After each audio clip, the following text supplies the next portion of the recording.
So everyone, and welcome to another catching up on JP. This is part 8 where we're going to go over main story arc 2 chapter 2. Yeah, it's time for more main story, so let's get right in there. As a quick little recap where we left off, the Tokime clan has allied with the Kamehama Manga Union. Magius are basically done and mostly dead. The Kamehama Manga Union, however, has no idea what to actually do next, while Promised Blood are already planning their next attack. So what are we going to do from this point? How is this conflict going to continue after last time Magius got absolutely slaughtered, people have died, and we basically just found out that we're all a part of this big battle royale where people are going to kill each other? Well, Felicia wants to go to Moomoo farm. And that's like a scavenger hunt that if you like take part of the scavenger hunt, it takes you to Moomoo farm, and so Felicia wants to go. I don't even know. Whatever. So Kamiyama Union, they meet up for some planning on what to do at Asuka's dojo, the Rushin-Yu style dojo, and they talk once again about how they have to collect all of the Kimochi stones, and then if they collect all of the Kimochi stones, they would be able to expand the doppel system probably across the entire world, and that would be pretty awesome. So they should really try and do it, even if it might take some tough measures. No one in particular, if not everyone, is actually looking at Iroha. Tough measures, Iroha, not trying to like befriend our enemies. Jesus Christ.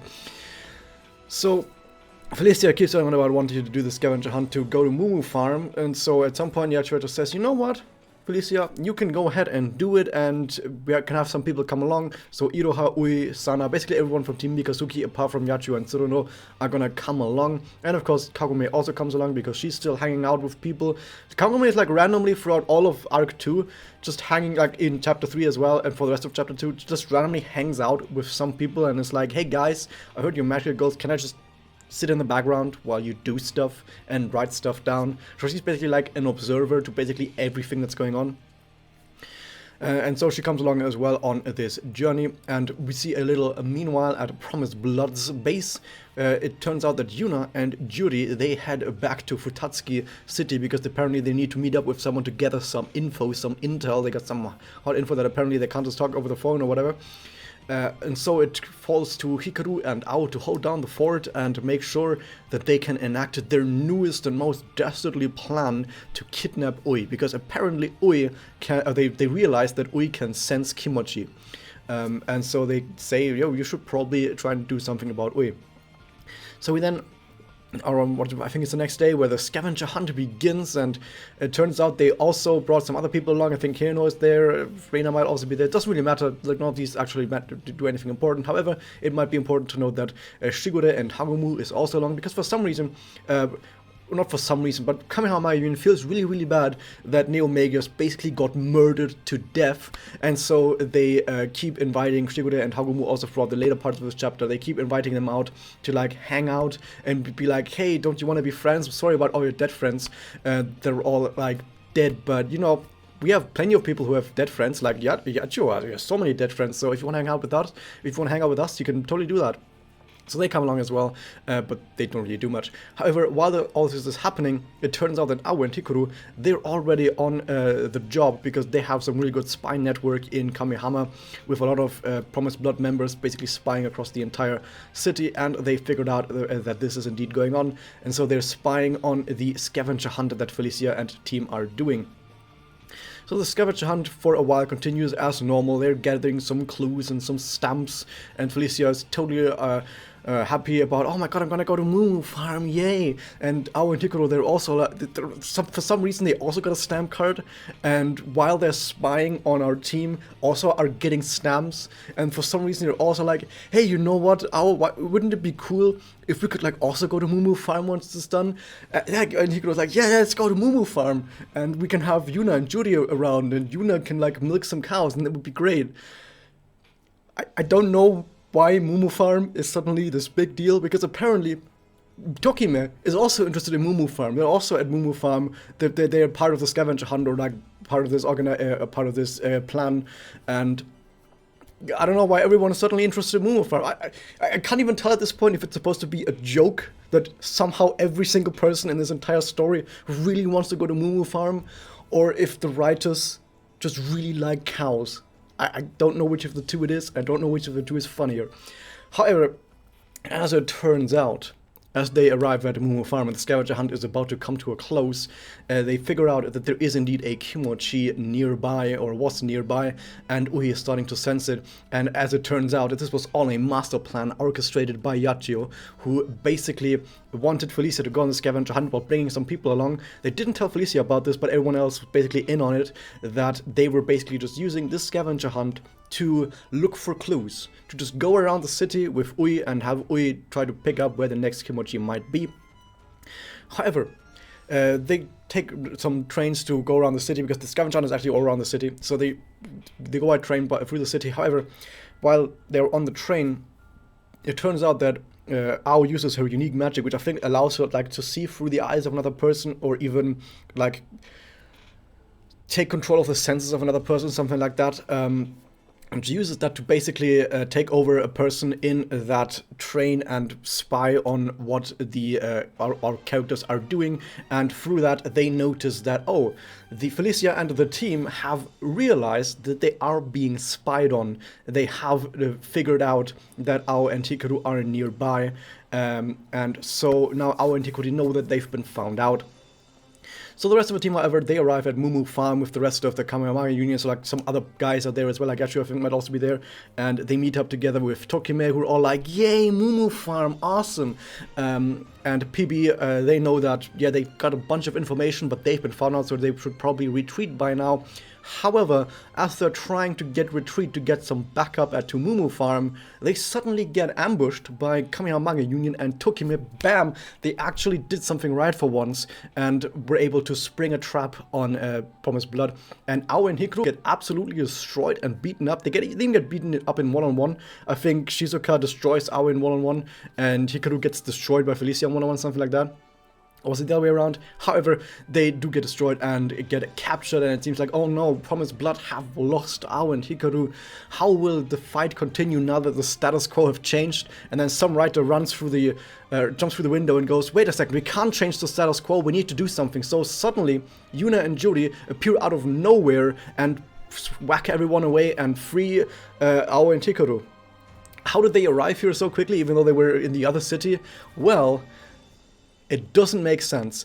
Actually, there is an explanation that comes in Chapter 3 on how they're able to move between cities so quickly, but even knowing that still doesn't make sense. But whatever, let's just forgive that part.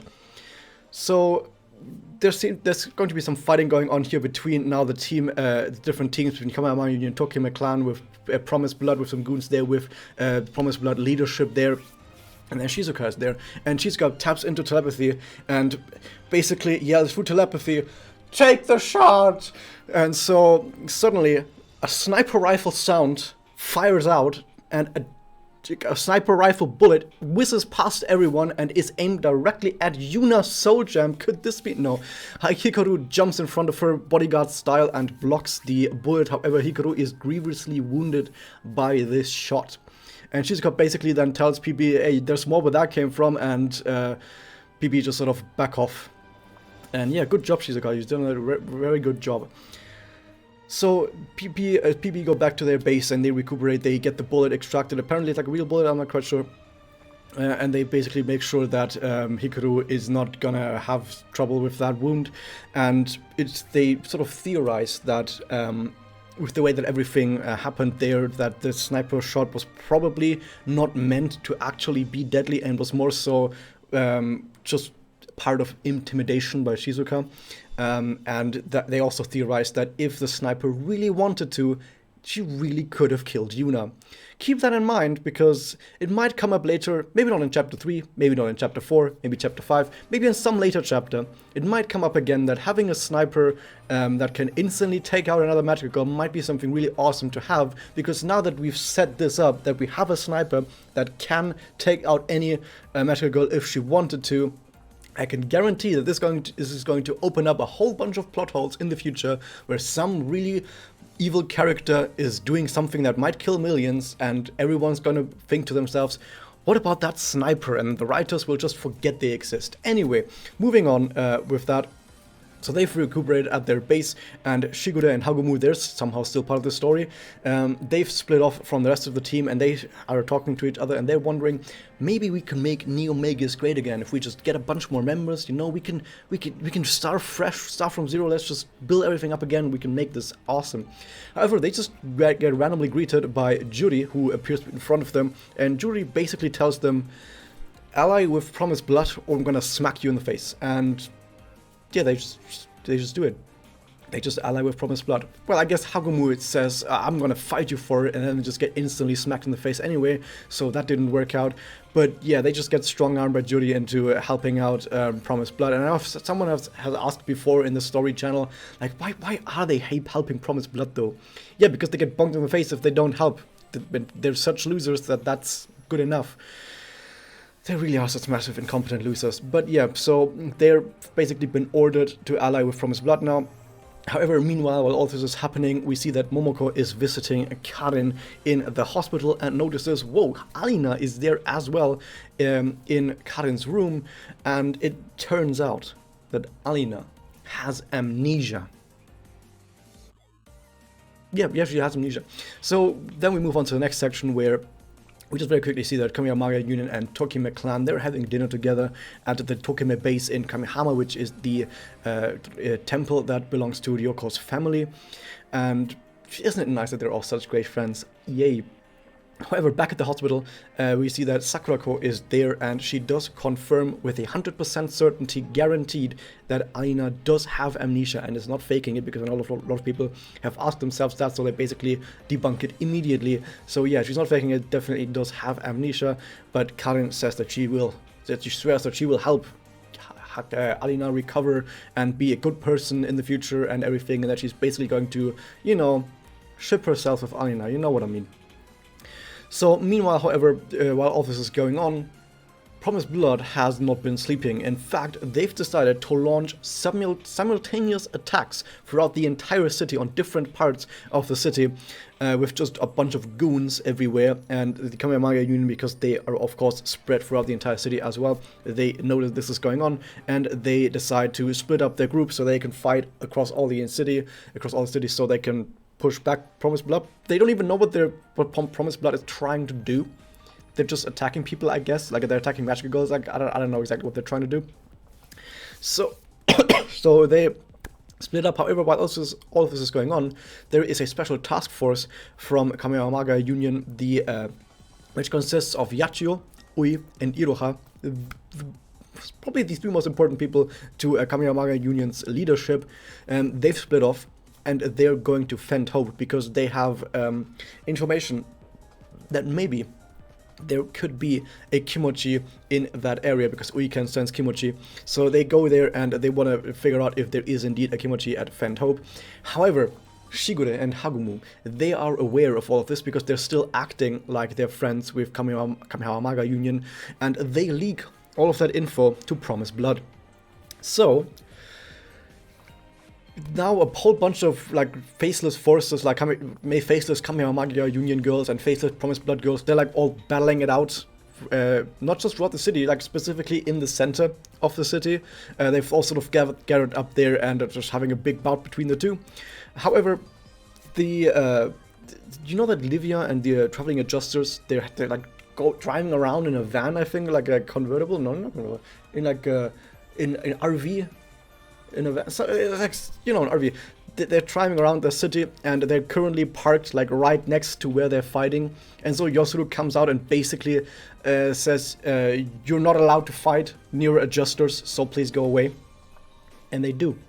They just say, "Yeah, you're right. I'm very sorry that we fought near adjusters. That is something that we should not ever do." And like very good girls, they just sort of back off. However, the more important part is that, of course, while all of this was going on, all of this weird fighting was going on, at Fent Hope, we have Yachio, Ui, Iroha, the leadership of Kamiyamaga Union. They are there to investigate the Kimochi. However, they also brought Tokime clan along, and they have been ambushed by Promised Blood forces, by the leadership of Promised Blood, and a whole mountain of faceless goons. And Tokime clan, by the way, also has faceless goons. They're also there, and they're just sort of battling it out as well.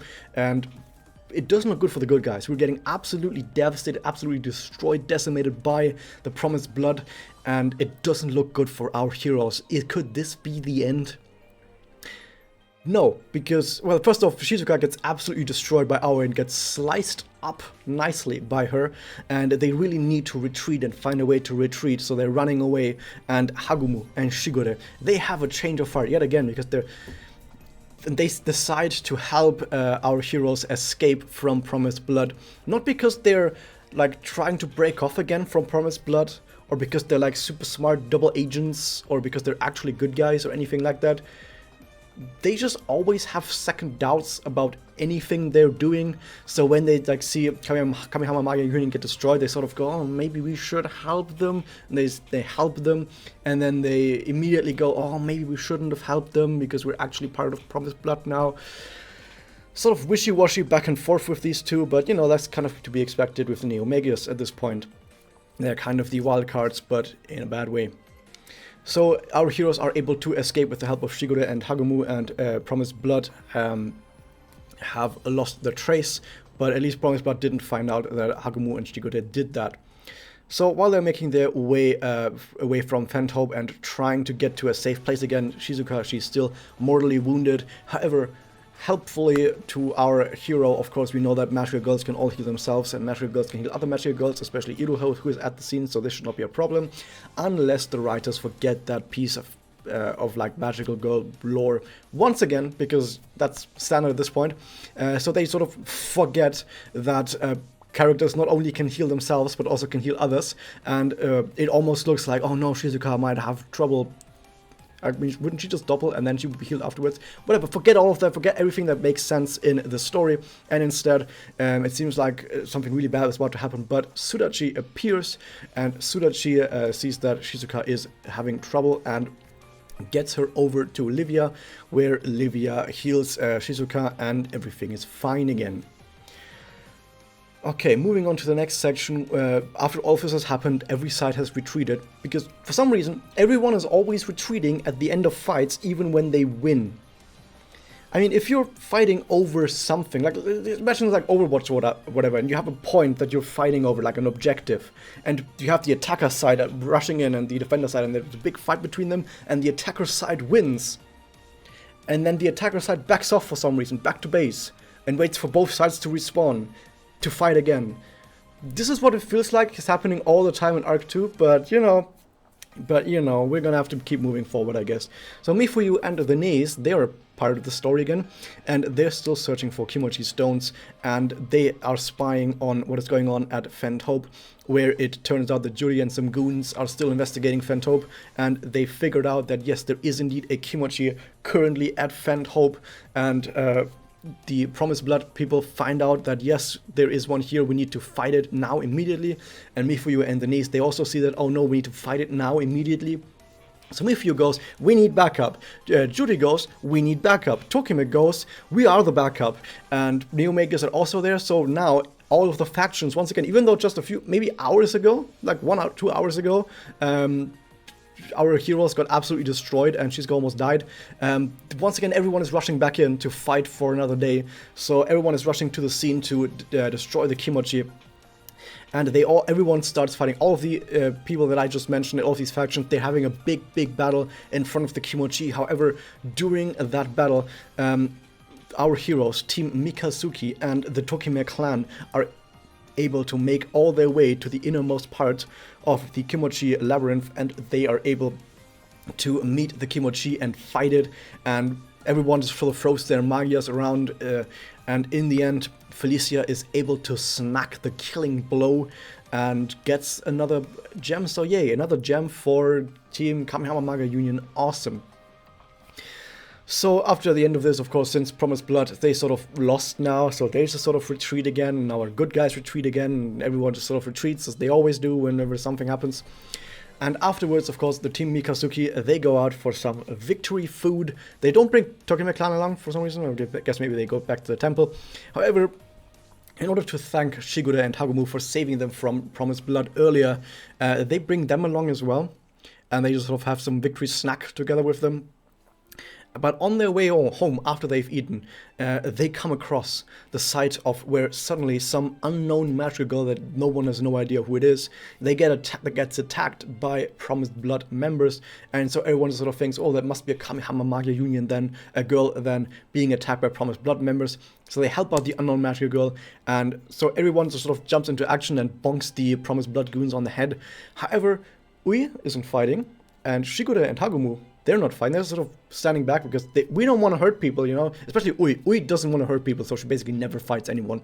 So they just sort of step back, and the unknown magical girl is also there, and she also just sort of steps back, and everyone just sort of slowly walks away from the scene until the unknown magical girl sort of rips her mask off and goes, ha, I'm actually Promised Blood, I'm Urara, and sort of bonks Ui in the face and kidnaps Ui. And Neo Magius are just standing there, Shigure and Hagumu, they're just standing there and sort of watching all of this happen, and they go, well, not our problem, I guess.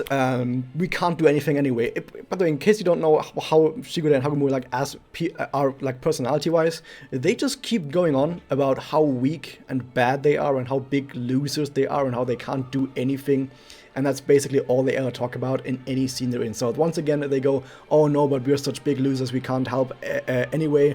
And I mean, this is Promised Blood business, so we're also kind of part of Promised Blood, so I guess we're not helping anyway. And they just sort of watch Ui get bonked and kidnapped. Awesome.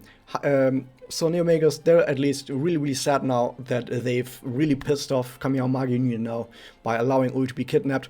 However, they'll probably be forgiven at some point anyway and then be invited to another dinner. Why is Kamehama Magia Union forgiving people so easily? But however, while Shigure and Hagumu, and this is where it gets interesting actually, this is where Neo Magius actually gets interesting, while they're basically back off to their base, so like some meeting point where they always meet up, Himena suddenly appears. Yes, a new character, Himena, appears before the two of them, and she says, I'm going to be your new leader. I'm going to lead Neo Magius to greatness, because I like the idea of Neo Magius and you two are both complete incompetent idiot shitheads, and you need someone who's got the good leadership skills. That's me. And while she's doing that, she's also sometimes in between sentences talking to her imaginary boyfriend. Himena is a bit weird. She has an imaginary boyfriend that she sometimes talks to while she's talking to people. Just don't worry about that bit. Don't worry about that bit. But yeah, she's here now. She's going to lead Neo Magius to do awesome, great things. She's got a friend, Alexandra. We're going to maybe see her later at some point. However, this is where this scene ends with Neo Magius once again going, you know what, since we're such big losers, we're just going to do whatever you say, Himena. And so Shigure and Hagumu once again get dumped really hard. Now we cut away from all of the stuff that we've just seen and cut to something completely different. And this completely different thing that we cut to is a completely new magical girl that we get introduced to. It's Nayuta Satomi. Satomi, yes, this is Toka's cousin. And Nayuta is the daughter of Toka's uncle. You know that uncle that wrote this book about magical girls? She's the daughter of that uncle, and she wants to find out what happened to her dad, Toka's uncle, because her dad is missing. But she also knows that, yeah, her dad has been talking about magical girls basically his entire life, and now he's suddenly missing. Oh, we need to figure out what's going on there. So Nayuta is basically just chilling out in her big house because, once again, the Satomi family is incredibly goddamn rich, and she has a housemaid who is also a magical girl, and they're good friends, and it turns out that that housemaid is Rabi, the leader of Folklore of Zero. They know that each other are, like, they know that they are all both magical girls. However, I don't think that Nayuta knows that Rabi is the leader of Folklore of Zero. Not that that really matters right now.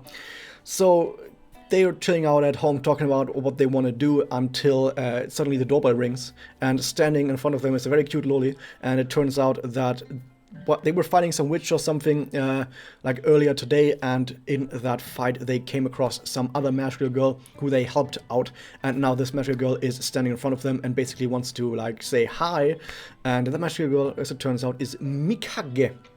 Yep, Mikage. last name Yakumo. It's Mitama's sister. Yay, Mitama's sister is here, and they basically sort of have a snack together. So Nayuta, Mikage, and Rabi, they have snack with double C, and they decide to investigate Nayuta's dead together. Yay. Also because you can't really say no to Mikage because she's so cute that how is anyone gonna turn her down, right?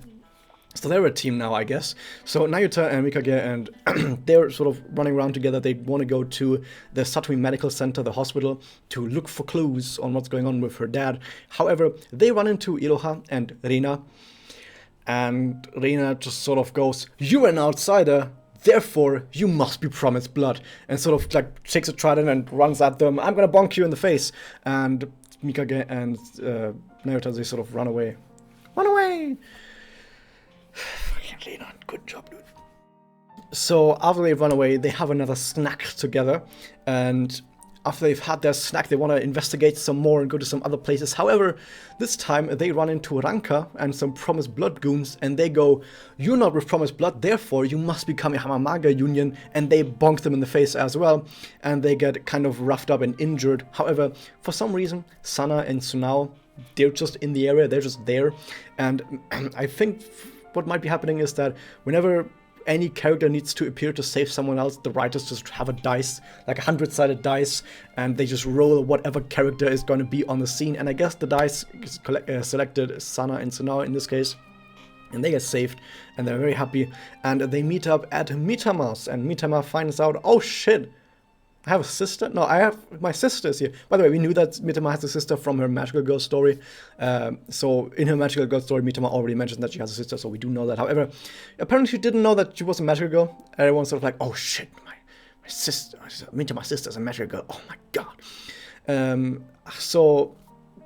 However, Mitama heals her sister, gives her a grease seed, gives her a little pat on the head and goes, "Oh, you're very, very cute." And everyone is sort of apologizing because Iroha and Reina are there, and they're sort of apologizing. "Oh, sorry that sorry that Reina ran at you with a trident and wanted to slice you across the face. But it's okay, because we all know that Reina just does that sometimes because she's a tsundere." So then Nayuta talks to the group and talks about how her dad used to meet up with little girls to ask questions about magical girls. Definitely not creepy to have like an old guy repeatedly meeting up with young girls, being like, "Hey, you want to talk to me about magical girls? I've got info on magical girls." It works in this story, don't worry about it. So she wants to find out info about her dad, and somehow Toka apparently has gotten wind of all of this, and she arrives at the scene. So Toka arrives there and she says hi to Nayuta, and Nayuta walks over and she slaps the shit out of Toka. Oh my god, that's the best part of all of Arc 2 so far. She like whacks, like smashes her in the face really, really hard. I can't even tell you guys how happy I am that Toka got slapped the shit out of her. God damn, and she didn't get her shit slapped out of her for trying to kill the entire city. No, she got the shit slapped out of her because, like, Toka said some bad stuff about Nayuta's dad. And that's literally it. That's why Nayuta kind of hates Toka, and I guess because Toka is a smug loli and Nayuta doesn't really like that. So after Toka got slapped a bit, they both call it a truce and say, "Okay, I'm not gonna slap the shit out of you again, at least in the foreseeable future." And yeah, they call it a truce, and that's how this chapter ends. The next part will be chapter 3. I don't know when I'm gonna get around to do that, but for now, I hope you guys enjoyed this. Hit that subscribe button, and I'll see you guys next time.